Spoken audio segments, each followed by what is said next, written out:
sejam eles no contexto hammurabiano, babilônico, né? Seja no contexto hebraico, aí a pergunta, né? Uma vez estabelecidos esses princípios, principalmente através de leis escritas, fruto, primeiramente, da lógica costumeira, que depois se consolidou através de leis escritas.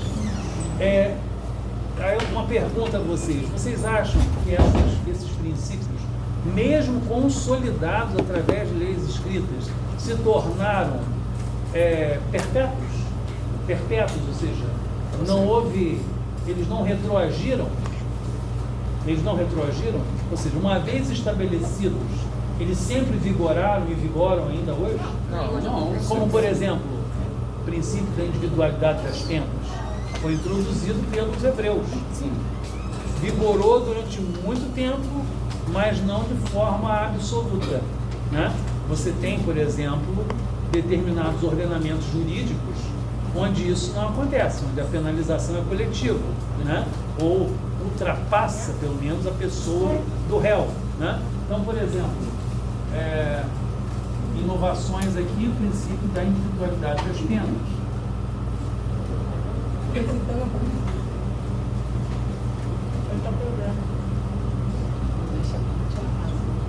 Ou seja, que a pena não ultrapassaria a pessoa do réu, né? Isso é um preceito fundamental nesse sentido do processo de humanização das penas. Os iluministas vão defender isso. Montesquieu vai defender isso. O próprio Cesare Beccaria, no seu livro Os Delitos e das Penas, ele vai defender isso. Ou seja, a pena não pode ultrapassar a pessoa do réu. O pai não pode pagar pelo crime do filho, o filho não pode pagar pelo crime do pai, né? O avô não pode ser penalizado por causa de um crime cometido pelo seu neto, ou pelo seu filho, né? Então, o princípio da individualidade das penas vai estabelecer, de certa maneira, como derivação, o quê? Um outro princípio, que é a da responsabilização individual, ou, na verdade, não é um outro princípio, é uma nova nomenclatura, né? Ou seja, responsabilidade individual, né? E isso, na verdade, tem a ver com o quê? Com a capacidade jurídica, né? Capacidade jurídica, ou seja, o indivíduo tem que ser objeto, né? Na verdade, objeto ele tem que ser sujeito jurídico, ou seja, ele não pode ser inimputável, né? Isso os hebreus não criaram, isso não, isso vem depois dos hebreus, né? Aquela ideia, né, de, por exemplo, você vai condenar um indivíduo que é privado de suas faculdades mentais. Ele está fora de si quando cometeu o crime, né? Então ele é inimputável. Se conseguirem provar que ele não estava no uso das suas faculdades mentais na época que cometeu o crime, ele terá atenuantes. Muito provavelmente até pode nem ser condenado. Se tivesse embriagado? Se tivesse embriagado? Depende do código. Depende do código. No Brasil imperial era um atenuante. O sujeito se livrava da pena severa se provasse que cometeu o crime devidamente embriagado. Todo mundo bebia e ia fazer merda. Provavelmente, porque era considerado uma... Ou falava que estava bêbado. Não, ele tinha que estar visivelmente, ter testemunho, não era só a declaração dele, eu cometi, matei minha esposa porque tomei meio litro de cachaça. Não é isso. Ele tem que ter a testemunha ali, as pessoas, um devido processo legal, né? Agora, o detalhe, num contexto contemporâneo, isso é agravante, não é atenuante, né? Isso é agravante. Mas ele estava, na verdade, ele estava drogado. Fizeram um exame toxicológico, descobriram lá que ele estava, né, fazendo uso de drogas ilícitas, por exemplo, quando, na ocasião do crime, dependendo da organização da estrutura processual, isso é um agravante, não é um atenuante, né? Nesse sentido, o princípio da individualidade das penas, por exemplo, vocês falaram bem, não é universal e não é absoluto, né? Dependendo das circunstâncias históricas, ele vem, ele volta, legalmente ou ilegalmente. Fale, sua pergunta. Sobre a embriaguez, mas ela pode ser também isenta de pena, gente. Depende.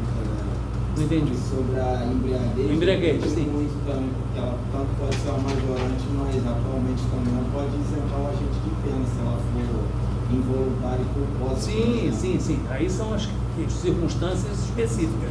Mas dentro de uma visão mais abrangente, né, como você bem colocou, ela pode ser um agravante como pode ser um atenuante. É como, por exemplo, a alteração da pena, né? Alteração da pena, na verdade, diferenciação de penalidades mediante a condição social do réu, ou também mediante a condição social da vítima, né? Por exemplo, né? Se você tem o Código Criminal de 1830, que a gente já vai começar a estudar esse Código Criminal de 1830, Código Brasileiro, nosso primeiro Código Penal, logo depois da vista da AV1, né?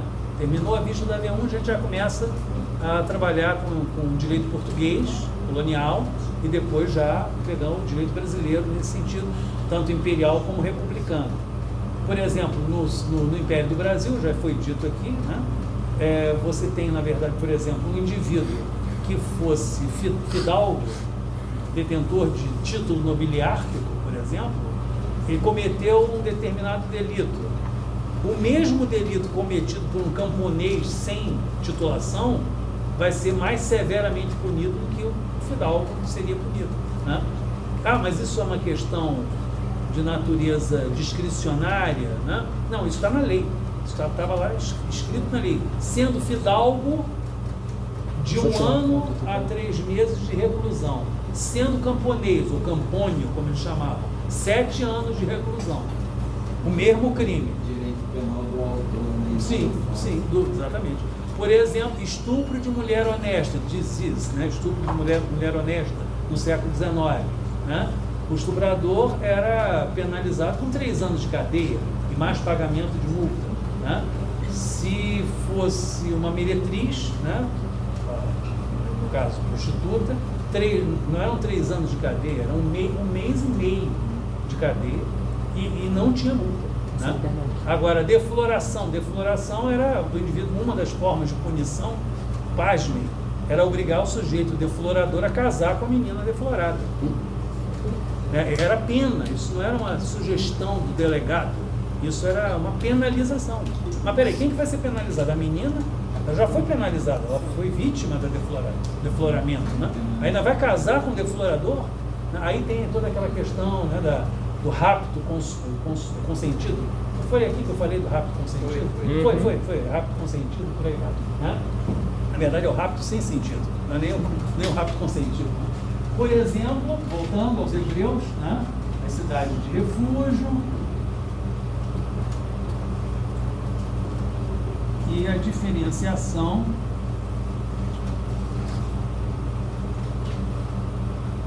a cidade está de pé, vocês que voltaram lá de fora, Niterói continua, cara, o prefeito tá está bem disparado. Tá parecendo beleza. Tá em pé, mas tá Tá afundado. parecendo beleza. Coisa linda, né? Se for a região oceânica, tá tudo sem luz quase. Imagina. Tipo, tá em pé, mas tá afundado. Depende de como Professor, se você gosta da Odisseia, é igual. Tá ótimo. Exatamente igual. Depende do ponto de vista, né? O que é em pé para você? Estourou um monte de As instituições estão funcionando. Ah, não. O direito Aí de fica ir e demais. vir está preservado, Aí fica demais. coisas assim. Observe o seguinte, percebam que a partir do direito hebraico, a gente entra, né, naquele contexto específico, quer dizer, na verdade, o direito hebraico é um dos pilares, né, do que a gente chama de tradição judaico-cristã. O ordenamento jurídico, quer dizer, o chamado direito ocidental contemporâneo, ele tem 2 pilares essenciais na sua história, né, nos seus fundamentos, né? Tem outros também complementares, mas se a gente for reduzir a sua fórmula mínima com qualidade, é a tradição judaico-cristã, o primeiro pilar, e o segundo pilar é a tradição greco-romana. Mas tudo que veio depois de Roma não conta? Conta. Mas, basicamente, a estrutura, o arcabouço do direito ocidental contemporâneo, do ponto de vista histórico, bebeu nessas 2 tradições. Inclusive, essas tradições dialogam, né, de certa forma. A tradição judaico-cristã está articulada à tradição greco-romana através, principalmente, da Igreja Católica Romana, que tem um pé na tradição judaico-cristã, né? e institucionalmente na lógica do Império Romano, principalmente o Império Romano do Ocidente, né? nesse contexto. Né? Então, uma referência importante que vocês devem se concentrar na reflexão é justamente a questão no direito grego antigo, né? Direito grego antigo, basicamente a ideia de polis, né? O conceito de polis, né? No caso, e na verdade, né? A perspectiva da democracia, né? O conceito de democracia dentro justamente daquela lógica da democracia direta,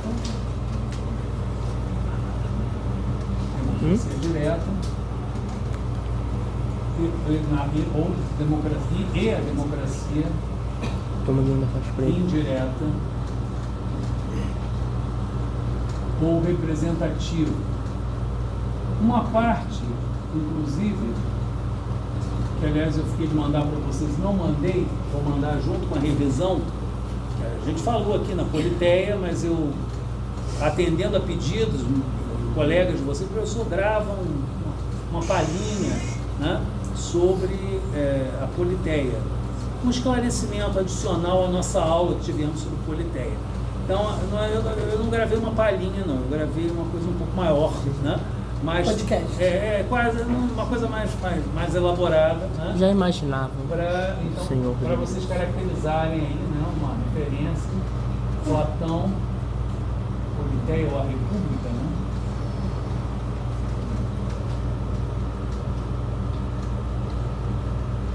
Basicamente, principalmente, né, a noção de justiça,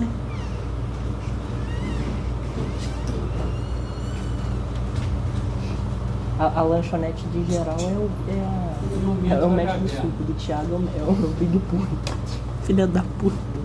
Noção de justiça não, governança. Justiça e governança. E o mito da caverna, obviamente, mito ou alegoria da caverna, como trabalhando justamente essa relação direito, filosofia. Certo? Então, quer dizer, dentro dessa perspectiva do direito grego, obviamente, né, a gente está dando, qual vai ser a ênfase? Aí é que está, eu não posso dar as ênfases aqui nessa nossa revisão, porque se eu der as ênfases, eu vou estar dando o caminho da prova, né? Qual vai ser a sua ênfase no direito hebraico? Se eu for dar ênfase aqui, eu estou dizendo, olha, eu vou cobrar nessa direção. E, na verdade, vocês estão vendo que está... A nossa própria revisão está apontando caminhos, né? Para bom entendedor, pingo é letra, né? De certa forma, né? Então dá para perceber para onde eu estou indo. Porque vocês, por exemplo, alguém tem alguma pergunta? Você levantou o dedo? Não? Não, você? Não, ela. Você não levantou o dedo? Não? Não, eu vi uma garrafa. Olha o que eu vi atrás. Eu vi essa garrafa assim. Eu olhei assim, pensei que fosse um dedo levantado. Disse, olha, ela quer. Isso como é que chama? Preciso de perguntas de vocês. Nenhuma pergunta. Nenhuma perguntinha. Nada. Eu tenho. Graças a Deus. Muito obrigado. O que vai cair na prova? Não. Você perguntou. Diga. A sua... Amanhã ela responde. Não, pergunta, calma. Como é que é a sua... A questão de como você cobra? A maneira, sim, a estratégia da prova. Uma boa pergunta, é fora do conteúdo, mas ajuda. Ajuda a acalmar o pessoal. Primeira prova de vocês, né? Na minha disciplina. Não, de todas. De todas. Não, então, não queria nem dizer isso para vocês não ficarem mais nervosos ainda. É a primeira prova de vocês na faculdade e especificamente na minha disciplina, na nossa disciplina. Né? Bom, primeiro, falando seriamente, a prova, eu tenho um conceito de prova que eu procuro aplicar sempre, desde que eu comecei a trabalhar como professor há 26 anos atrás. Faz tempo. A ideia é trabalhar sempre o conceitual, o processo, não o factual. O factual, certo? quem fundou o Templo de Jerusalém, o primeiro templo. Não vou pedir isso a vocês. O nome do rei, quando ele reinou, no período dos juízes. Júlio César caiu para a esquerda ou para a direita quando morreu, esfaqueado. Né? Não vou fazer isso, pelo amor de Deus. Não é uma referência, eu não faço isso nem para os meus alunos de história. Essa lógica factual, histórica, né? Claro que os contextos históricos são importantes, porque estamos falando de história do direito. A gente não trabalha com o direito divorciado da lógica histórica, muito pelo contrário. A lógica histórica, o contexto histórico nos orienta, né?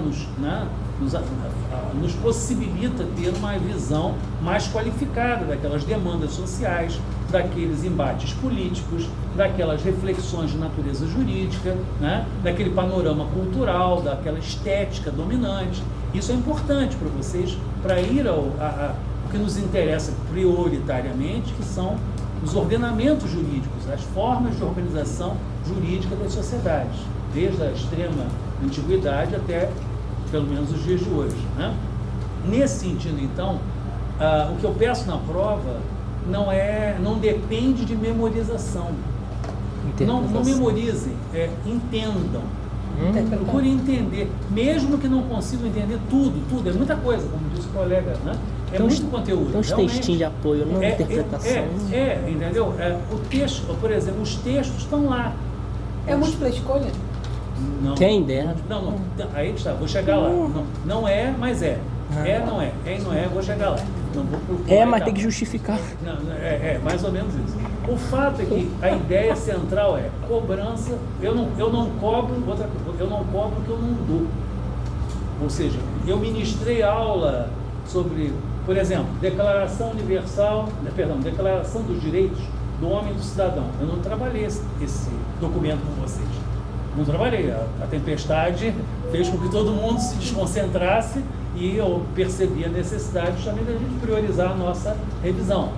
Eu não posso cobrar na prova, nem cobraria, mas não vou cobrar, mas não trabalhei com vocês isso, então não posso cobrar, certo?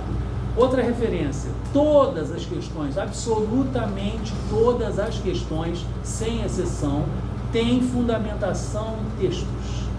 Vocês vão ver pedacinhos de textos, né, certo? Pedacinhos de texto. Eu tirei lá do texto textos de apoio, textos de referência. Põe lá. Página tal, tá lá, ó, de onde eu tirei aquilo, certo? E aquilo é para quê? Para complicar a vida de vocês? Não. Aquilo é um indício. Olha, tem a chave para a resposta, está aqui dentro. Já estou dizendo até demais. Né? A chave está dentro do texto. Então, leiam os textos. São pequenos, é um parágrafo, 5 linhas. Nada mais do que isso. Não coloco textos grandes, texto de concurso, não é texto. Não, e outra coisa, não é concurso público. Ninguém aqui, veja bem, eu desejo, do fundo do coração, que vocês sejam os melhores. Meus alunos e alunas são os melhores, com todo respeito a quem outras pessoas, outros lugares. Eu faço questão, eu não falo isso da boca para fora. Eu sou o 5G da minha família na área pedagógica, certo? Conheço bem. Eu sou a 5ª geração de professores da minha família. Nós somos insistentes, perseverantes. E a nossa maior recompensa é ver o sucesso de vocês. Vocês estão no primeiro degrau, que é o primeiro período. Numa boa, tranquilos. Tranquilos não estão tranquilos. Não. Dá para ver no olhar. Muitos professores, muitas disciplinas, muitos PDEs, muitas novidades, muitas demandas, muita gente que vem de perto, que vem de mais ou menos, que vem de longe, enfim, né? Ansiedade, isso faz parte. Né? Então, voltando à prova, eu primeiro, não é prova de memorização, é prova de entendimento. Segundo, eu não cobro o que eu não dou. Podem ter certeza. Uma vez eu anulei uma questão, anulei mesmo. O menino chegou, professor, dá licença, na hora da prova. Olha, posso chegar na sua mesa? Perfeito, antes de começar a prova. Olha. Aí ele chegou, já tinha acabado de receber a prova, ele olhou, a prova era rubricada, era autêntica, né, no caso. Aí ele falou, olha, professor, isso aqui o senhor não deu não.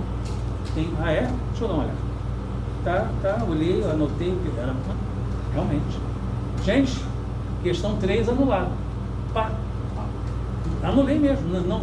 Não considerem e aí o que eu fiz? Eu sempre tenho uma questão, para evitar essa coisa de recontar a pontuação, eu coloquei uma outra questão ali, ó, a piada do quadro, a pessoa anexou, eu rubriquei, autentiquei e resolvi, não teve problema algum. Agora, se não fosse o menino lá atento, ó, o pessoal provavelmente ia fazer, ou então ia descobrir que eu não tinha dado, lá depois de gastar 1h30 tentando resolver, né? Então, por uma questão de justiça, equilíbrio, equidade, a gente não cobra o que não deu. O dia de prova é só de prova ou tem mais alguma coisa? O dia de prova é igual a peregrinação a Jerusalém, só vai lá. Você vai fazer. Professor, outra coisa, eu gostaria de ou a saber, Meca também. porque nós que somos de Saquarema, nós não temos um horário fixo para chegar aqui, certo. Porque demanda o trânsito. Demanda o trânsito. E aí eu gostaria de saber se você espera a gente chegar Vou para chegar aí, cá. vou chegar, eu já vou respondendo então aqui. É o seguinte, como é que funciona? A prova, o horário de vocês aqui, o horário, né, é de 18h20 às 22 horas. Né? História de Direito, quinta-feira, esse horário. O que eu faço? Para atender demandas não só de vocês que vêm do projeto, conexão, enfim, o pessoal também do passaporte, tem o passaporte universitário? Tem, então. O pessoal que vem, e não só desses projetos, mas o pessoal que vem da região oceânica, ou que vem do trabalho direto, pega trânsito, o que a gente faz? São 4 tempos de avaliação. O primeiro tempo, de 18h20 até 19 horas, é para... Eu estou em sala, eu abro a porta, aqui ainda não começou a avaliação. Quem quiser, venha, dá uma lidinha, só não pode me perguntar nada, ou seja, faz grupo de estudo, vai para a biblioteca, ou fica aqui, come um lanche, faz uma meditação, espera até 19 horas. 19 horas na capital da República, né, como dizia o repórter, né, A Hora do Brasil, repórter 19 horas começa a avaliação, com quem tiver aqui dentro. Depois de 19 horas, não tem como entrar. 19 horas dá para chegar, né? Hoje a gente chegou. Hoje chegamos 7, quase 7h30. Bom, aí é uma questão que, se houver, tudo não bem. é sempre que não, se houver, pode entrar, eu vou considerar. Só que tem que aguardar e tem um tempo mínimo para qualquer aluno sair. É 1h30. Então, por exemplo, a prova começa às 7 horas, com quem tiver. Chegou atrasado? Sim, né? Vamos entrando, vamos fazendo. Agora, aí 8h30 até 8h30, 20h30, você tem que ficar em sala. Ah, mas eu acabei a prova. Faz a revisão, melhora a letra, observa, medita de novo, vai. Porque quando sair o primeiro ou a primeira aluna pela porta, depois, né, 8h30, vocês estão dispensados, quem terminou, quem não terminou, continua. Mas ninguém pode sair antes de 8h30, certo? Por que especificamente? Porque você já sabe o conteúdo da prova, já fez a prova, saiu. Claro, não estamos duvidando da idoneidade moral de ninguém, mas você pode comentar com alguém que está chegando atrasado. Aqui o pessoal honesto, eles não fazem isso. Não fazem isso. Aqui o pessoal é tudo doido. Jamais. É claro. Mas para manter a lisura do processo, não sou eu que estou exigindo, não. Isso é da própria faculdade. 8h30, aí 8h30 terminou o prazo regulamentar, quer dizer, vocês continuam até 22 horas, certo? Não tem problema nenhum. Só não pode se ausentar definitivamente antes de 8h30. Alguém tinha perguntado que eu ia chegar depois. A sua pergunta já foi? Essa da chegada? Então, outra coisa, a tipologia das questões, né? E agora eu tenho que tomar um cuidado danado, porque senão eu vou acabar até pela minha expressão facial, eu vou dizer o que vai e o que não vai, né? Basicamente é o seguinte, tipos de questões, né? Como eu falei, todas têm textos, pequenos textos. Todas têm a pontuação bem clara para vocês aqui. Vocês vão ver a pontuação aqui do lado. Quanto vale a questão, certo? Todas elas estão fundamentadas em textos que vocês tiveram acesso, certo? Todos. Não li nenhum. Textos, acesso. Professor, esse texto eu nunca vi esse texto. Daí fica valendo o que eu falei. Eu não cobro o que eu não dei em sala eu também não cobro o que eu não dei, não encaminhei através de um texto, né? Alguém já me perguntou, mas se a gente estudar pelo PowerPoint, que o senhor coloca lá, né? Que eu coloco aqui, né? Que eu dou aula, né? Parece que basicamente nas últimas 2 aulas eu evitei o PowerPoint na verdade, para não cansar vocês, né? Mudar a metodologia às vezes é bom, né? Mas o fato fundamental é o seguinte: PowerPoint é resumo, PowerPoint é uma trilha, é um encaminhamento inicial para você entrar naquele assunto. O ideal é sempre dar uma lidinha, né, nos textos de referência, que não são livros inteiros, são capítulos, são artigos, tranquilamente. Agora, por exemplo, a tipologia das questões, né? Temos as discursivas, né? As questões são predominantemente discursivas e o detalhe, tem sempre um comando na questão, certo? Tem sempre um conjunto de comandos, ou seja, você tem que ler o que a questão está pedindo. É para comparar A com B? É para caracterizar, apresentar as características? É para discutir um ponto polêmico? É para fazer uma descrição? Tem lá, isso vai estar escrito, certo? Então, por exemplo, comparar a legislação hebraica com a legislação hammurabiana em se tratando do adultério, por exemplo. Não estou dizendo que isso é só uma observação.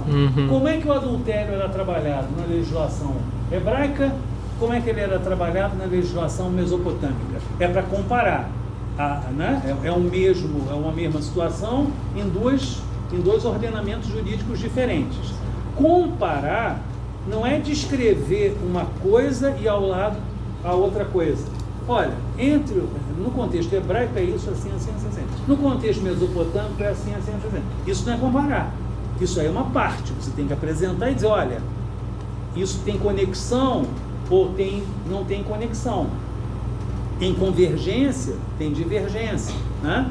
Tem gente, por exemplo, como é uma prova discursiva, não adianta colocar em tópicos. Tem que ter texto corrido, com começo, meio e fim. Puta que pariu. Veja bem, não precisa ninguém aqui ser Machado de Assis. Não precisa ser um texto literário, poético, né? Por exemplo, mas tem que ter início, o meio e o fim, texto em prosa, né? Em língua portuguesa, né? Em língua portuguesa. Um detalhe importante, né? Eu já vi respostas assim. O professor César gosta. Criou-se um mito, uma lenda na faculdade, no curso de Direito pelo menos, de que eu gosto de respostas longas. Não sei de onde veio isso, né? Não, veja bem, uma prova discursiva pressupõe que você apresente um argumento ali e desenvolva minimamente, né? Com objetividade. Mas também não precisa você se alongar além do necessário. Para demonstrar erudição, às vezes não é... A intenção até existe, mas, por exemplo, você tem que responder ao que está se pedindo. Uma vez, eu vi assim, o menino escreveu uma página para responder uma questão. Porra. Aí eu vi, escrevia bem, o rapaz, escrevia muito bem, mas nada de responder. Até a metade, falei, cadê a resposta? É só contexto. Mostrou que leu outros livros também. Que interessante, mas vamos lá, cadê a resposta?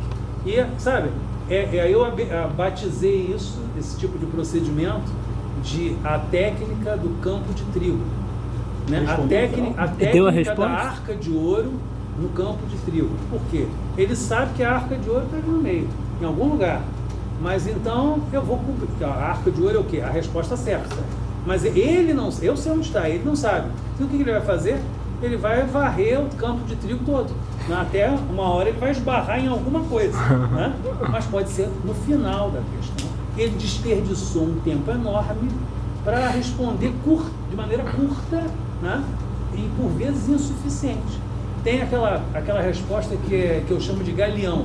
Qual é a resposta galeão? A resposta galeão é o avião, né? Ele começa bem a beça, uma decolagem formidável, com com conteúdo, revelando leituras, um texto extremamente agradável de ler, aí de repente ele para e começa a cair e desaba, ou seja, não complementa a resposta, não chega ao final. Aí a gente até entende, ele está nervoso, ou ela está nervosa, está no final, o relógio, eu tenho que passar para outra questão. Eu estou brincando, mas isso acontece. Por exemplo, teve uma menina que falou assim: professor, eu estou travando aqui, me deu branco, eu não estou conseguindo lembrar de nada desse conteúdo. Então faz o seguinte, respira fundo, certo? Aí eu pedi uma funcionária acompanhasse ela para tomar água, né? Qual concurso, né? Sai na companhia, ela me deixou a prova aqui, fechada aqui, ela foi tomar uma água, respirou ali fora, ficou uns 5, 10 minutos ali, eu perguntei, você está em condições? Na época não tinha enfermaria aqui, agora tem, você sabe onde fica? Sabe onde fica a enfermaria? Aqui na casa? É lá no prédio do antigo Celaya, né? R$10 e um maço de derby a mulher deixa colar. Vocês têm que descer até o térreo. Sabe onde fica a cantina? Sim. Qual delas? O posto da cantina. Não, a cantina maior. A maior de todas. No pátio vermelho. Aquele pátio vermelho. Cruzem o pátio vermelho. No bloco C. Bloco C, isso. Aí tem uma portinha. Pegou lá. cadeia, mano. Você sobe ali, tem uma porta logo à direita. É bom saber para uma emergência, né? Dia de prova está chegando. Não. Eu vou ter que pular 10 minutos aqui do vídeo aqui só pra... ótima pessoa, excelente, altamente só para pular conteúdo. Mas o detalhe, então a menina voltou e falou assim: professor, ótimo, eu só precisava de uma pausa. Ela sabia o conteúdo, então aproveitando, fazendo a conexão. É uma prova, é uma avaliação, não é a razão da vida de vocês. Não, é um primeiro degrau. Não é a razão da vida de vocês. Vejam bem, vocês escolheram fazer um curso superior, um curso de direito. Vocês vão ser avaliados e avaliadas não somente como alunos ou alunas, vocês vão ser avaliados e avaliadas como profissionais depois adiante. Então, o fato de serem avaliados, né, isso na verdade tem que ser um fator de aprimoramento constante, não de ansiedade. Mas se der merda que você nem pra frente segue. Mas segue, em algum momento segue, cada um no seu ritmo. Esse aqui é o problema. Tem gente que bloqueia. E eu já vi gente que saiu no primeiro período. Essas provas saíram na época da AV1, não ficou nem para V2. Por quê? Achou que travou, né? Mas voltando terminando essas observações sobre a prova do ponto de vista da tipologia de questões. Questões discursivas, com essas modalidades que eu mencionei, questões mistas, discursivas, mais, quer dizer, na verdade, múltipla escolha com a obrigatoriedade de você justificar por escrito por que marcou aquela alternativa, não basta só alterar, e quanto vale? A metade da questão é marcar... Tem que justificar? Porque eu achei mais plausível essa. Mas tem que ser uma justificativa que seja... Plausível. Não, plausível. Tem que explicar efetivamente por que aquela alternativa ou é a errada ou é a correta, como você está dizendo. Mas, por exemplo, eu posso justificar, por exemplo, que eu fui no processo de eliminação. Por exemplo. Caráter eliminatório. Não, caráter eliminatório. Por exemplo, a questão tem quatro alternativas. Sim. Sobre. São 5, geralmente são 5. São 5. Sobre direito hebraico. Sobre apenas talião. Sim. São 5 alternativas. Aí uma delas fala apenas talião consistia em aí uma coisa tá errada, aí eu identifico aquela coisinha. Você identifica e é para marcar errada. Aí você identificou. Identifiquei. E você tem que dizer, marquei a alternativa C, a errada, porque... Não, professor, não quer dizer isso. Ele quer dizer que você tem que identificar o erro ou o acerto. Ele pode justificar o porquê que ele eliminou as outras. Exato. Pode. Ao invés, por exemplo, eu sei que uma está certa e as outras estão erradas. Sim. Não consigo justificar o porquê esta está 100% certa. Sim. Mas eu sei justificar porque todas as outras estão erradas. Mas se eu estou pedindo a certa ou a errada, aí varia. Se eu pedir a certa, você tem que justificar por que aquela ali Tá certo. Porque o professor falou em sala que todas as que outras essa estão erradas. Nesse sentido, né? Tem essa questão. né? Porra, é foda. Você vai... Mas não é lista de presença, não. Você só está assinando, né? Ah, você precisa se ausentar. É que ele mora em Saquarema. Então é diferente. Põe aí do lado de Saquarema. Não é. Porque, só esclarecendo, essa listinha é um pessoal de Saquarema ou que tem alguma situação de emergência e tem que sair mais cedo, não foi chamado. Só isso. Não, eu não estou duvidando da sua situação. Estou só ponderando. Vai. É que ele vai de bicicleta, mas agora eu... O material trabalhado em sala vai ser cobrado em prova. Esses textos de apoio, eu vou ter pelo menos aqui uns 10. Sim. Todos eles vão ser cobrados também? Não na íntegra. Não na íntegra.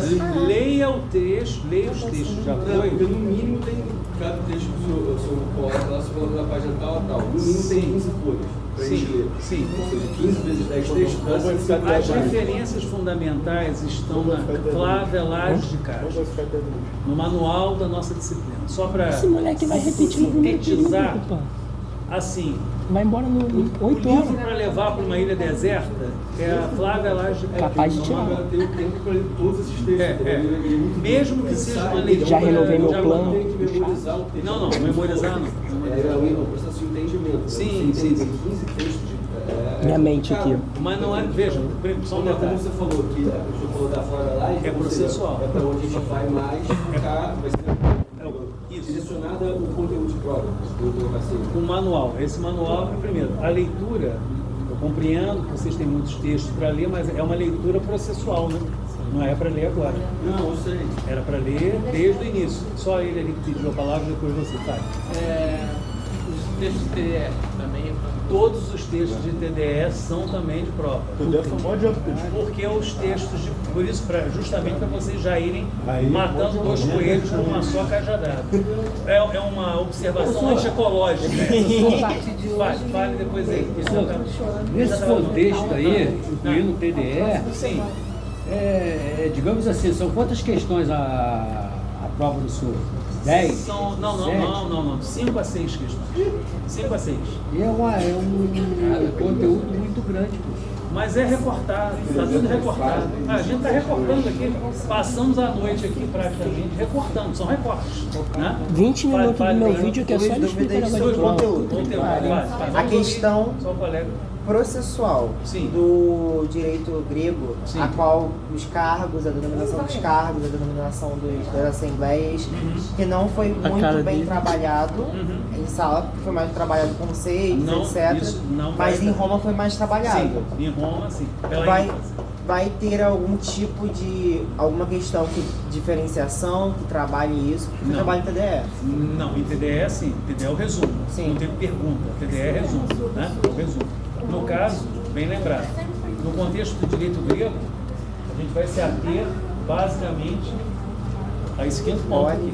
A esse quinto ponto, é exatamente. Não, eu perguntei, por exemplo, democracia Não, direta e democracia indireta também leva a. Sim, você pode complementar, mas eu não posso exigir que você apresente a questão dos cargos, assembleia, essa nomenclatura. Não, isso não. Agora, no contexto romano, tem pra gente um peso maior, que é o segundo pilar Isso é o quê? dessa estrutura do direito contemporâneo, historicamente. Vou até interromper o assunto dele. Eu não sou de cobrar nome de cargo, mas é importante você ter a ideia do que foi trabalhado. Adorei. Não, é mais pelo que eu sei, tipo assim, organização, tipo, eles tinham, é mais a parte teórica mesmo, Sim, do trabalho em sim, sala. teórico, Eles sim. tinham. Tá.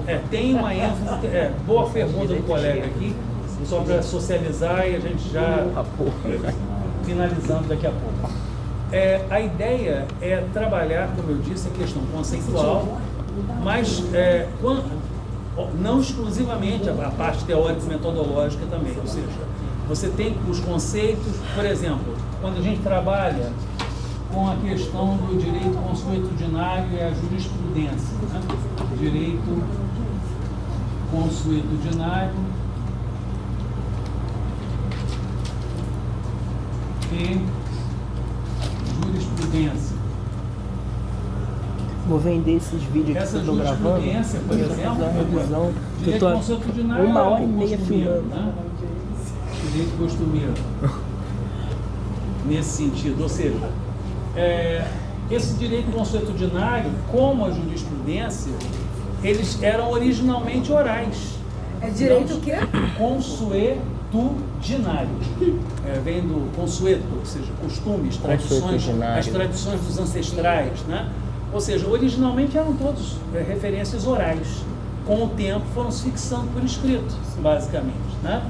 Nesse contexto, por exemplo, quando a gente fala de jurisprudência, a gente está lendo, por exemplo, uma referência interessante, são os pretores, a relação dos pretores com os jurisconsultos, no contexto do direito romano, né?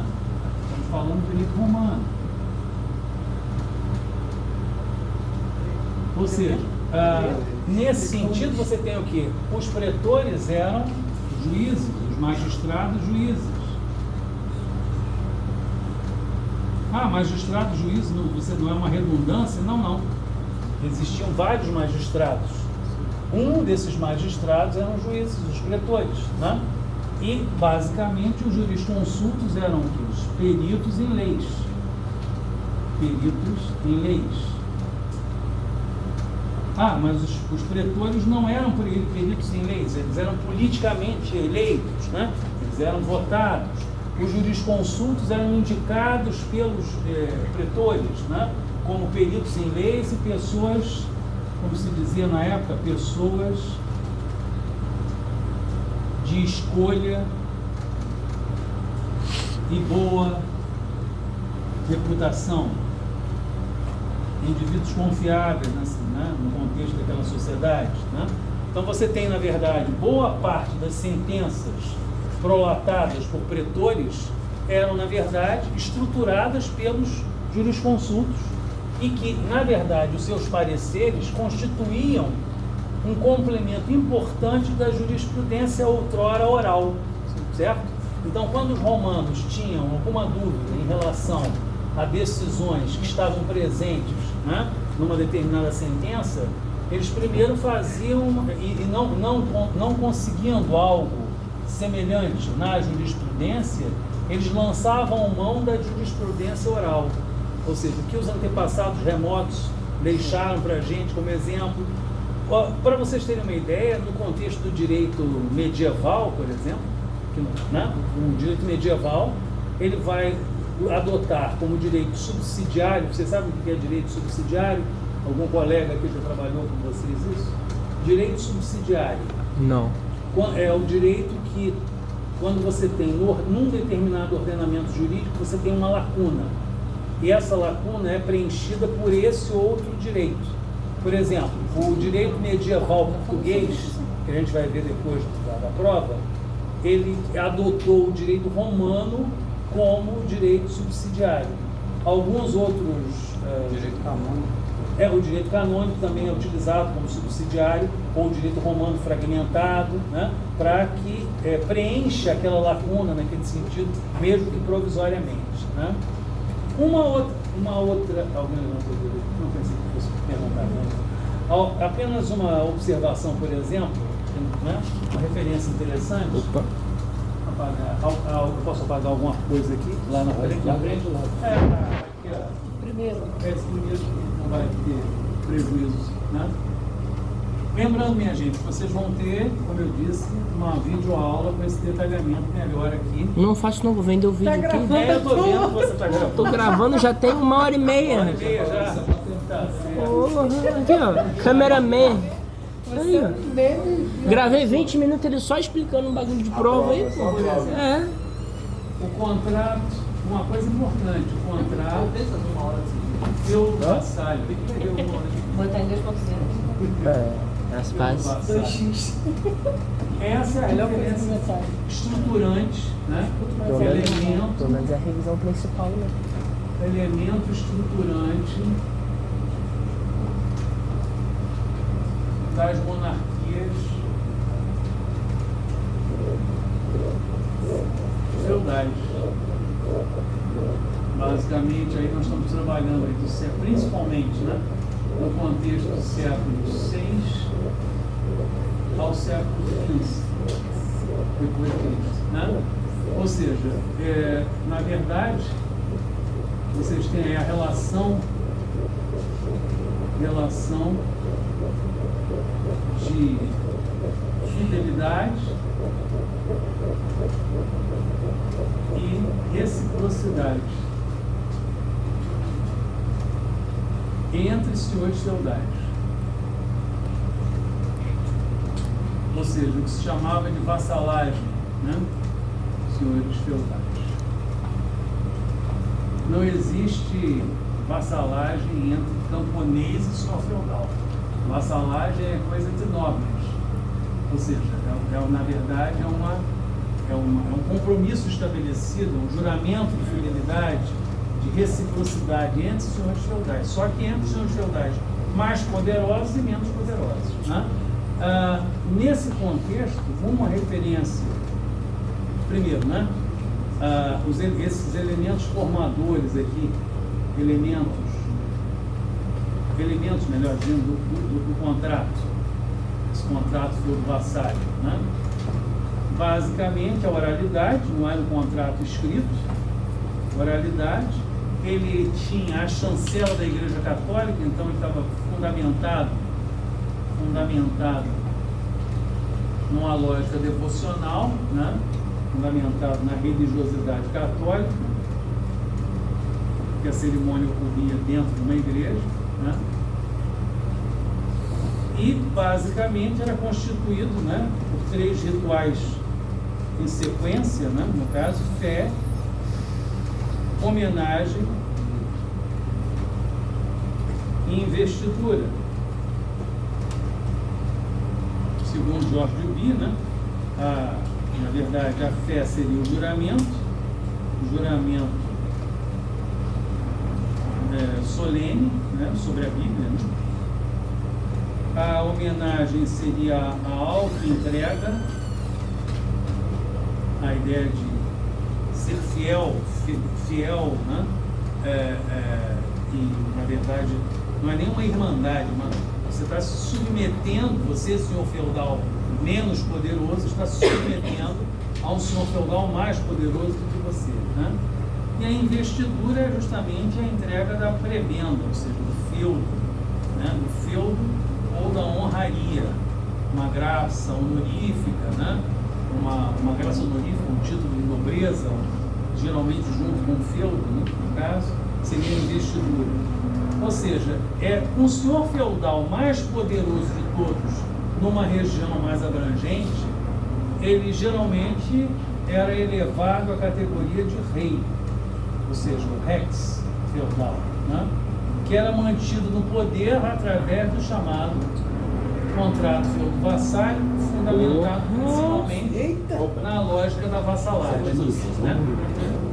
As cadeiras estão andando, não é verdade? Chega a estar doendo a coluna. Enfim, nesse sentido, quer dizer, a estrutura, a partir dessa estrutura, vocês têm, por exemplo, a constituição, a lógica constitutiva do que mais tarde seria o absolutismo monárquico, que a gente viu mais recentemente, para fazer a ponte, fazer a ligação. É claro que tem outras coisas no meio aí, né? Essas monarquias feudais, elas tinham, na verdade, muito pouca consistência política e econômica, né? Elas tinham, na verdade, elas eram frágeis, elas não tinham exército permanente, elas não tinham capacidade de cobrança de impostos de maneira mais vultosa, né? Elas dependiam da vassalagem, elas dependiam justamente do pacto entre os senhores feudais. Isso vai mudar justamente com as alianças entre a burguesia em ascensão e alguns monarcas feudais, né? Nesse sentido, estabelecendo as bases do que seria o absolutismo monárquico, que começa a aparecer na Europa Ocidental por volta do século XI, XII, com Portugal, Espanha, e mais tarde França, Inglaterra, enfim, nos séculos XV e XVI, né? Agora, em termos jurídicos, por exemplo, o contrato feudo-vassálico, na verdade, concedia ao senhor feudal o direito de julgar causas dentro dos limites do seu feudo, excetuando causas que resultassem em pena capital, em pena de morte, né? Quem julgava, então, no contexto medieval renascentista? 3 níveis de julgamento. O feudal, o senhor feudal, nos limites do seu feudo, excetuando penas de morte.